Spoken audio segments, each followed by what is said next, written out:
તો જાફરાબાદ ખાતે વાપાળિયા અને ખંડેરા વિસ્તારના રહીશો અને ખેડૂતો દ્વારા સુએજ ટ્રીટમેન્ટ પ્લાન્ટનું કામ બંધ કરવા અને અન્ય જગ્યાએ બનાવવા માટે મામલતદારને આવેદનપત્ર આપવામાં આવ્યું છે।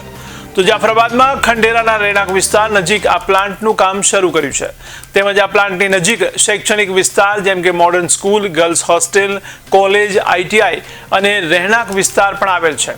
તો આ પ્લાન્ટની દુર્ગંધ અને વેસ્ટેજ કચરાથી આજુબાજુ અનેક બીમારીઓ થવાની આશંકાના ડરના હેતુથી આ પ્લાન્ટ રહેણાંક તેમજ શૈક્ષણિક વિસ્તારથી દૂર લઈ જવા મામલતદારને આ વિસ્તારના રહીશો દ્વારા આવેદનપત્ર આપી વિનંતી કરવામાં આવી છે અને આ માંગણી જો નહીં સ્વીકારાય તો ઉગ્ર આંદોલનની પણ ચીમકી ઉચ્ચારવામાં આવી છે। માતા કી જય। આજ રોજ મામલતદાર મુકામે જે આવેદનપત્ર દેવા માટે સમસ્ત વાપરિયા અને ખંડેરા વિસ્તારમાંથી યુવાનો અને આગેવાનો જે આવ્યા છે, ફક્ત ને ફક્ત જે ત્યાં વિરમબાપુએ જે કીધું છે, જે પ્લાન્ટ વિશે માહિતી આપી છે, એ પ્લાન્ટનો જ ખાલી ફક્ત ને ફક્ત વિરોધ છે।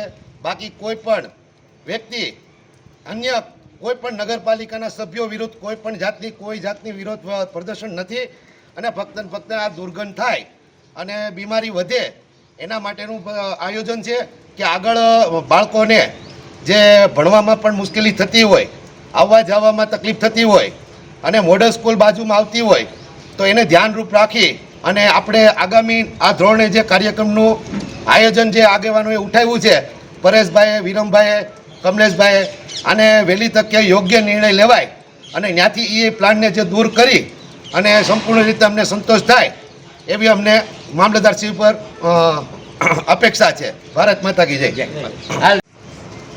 આજરોજ જાફરાબાદના ખંડેરાવાડી વિસ્તારમાંથી અમે મામલતદારશ્રીને આમંત્રણ દેવા આવ્યા છીએ કે આવેદનપત્ર કે સુએજ ટ્રીટમેન્ટ પ્લાન્ટ જે જાફરાબાદ 2022માં પાસ થયો છે તેનું સ્થાન ખંડેરાવાડી વિસ્તારમાં રાખેલું છે। તો આ પ્લાન્ટ આવ્યો ત્યારબાદ આજુબાજુના ખેડૂતોને બધાને ખ્યાલ આવ્યો કે આ પ્લાન્ટ જે નાગરિકો છે એમને કેટલું નુકસાન કરશે, કારણ કે એની ગંધ અને એની વાસથી એટલું દુર્ગંધ ફેલાશે કે ત્યાં આજુબાજુના વિસ્તારમાં રહેણાંક વિસ્તાર છે ત્યાં કોઈ રહી શકશે નહીં। અને આ પ્લાન્ટથી 200 મીટરની અંદર જ ગર્લ્સ હોસ્ટેલ છે, કોલેજ છે, આઈટીઆઈ છે, મોડલ સ્કૂલ છે, જ્યાંના ઘણા એવા હજારો બાળકો ત્યાં ભણે છે અને રહે છે। તો તેના સ્વાસ્થ્યના આરોગ્યમાં ત્યાં તકલીફ થશે।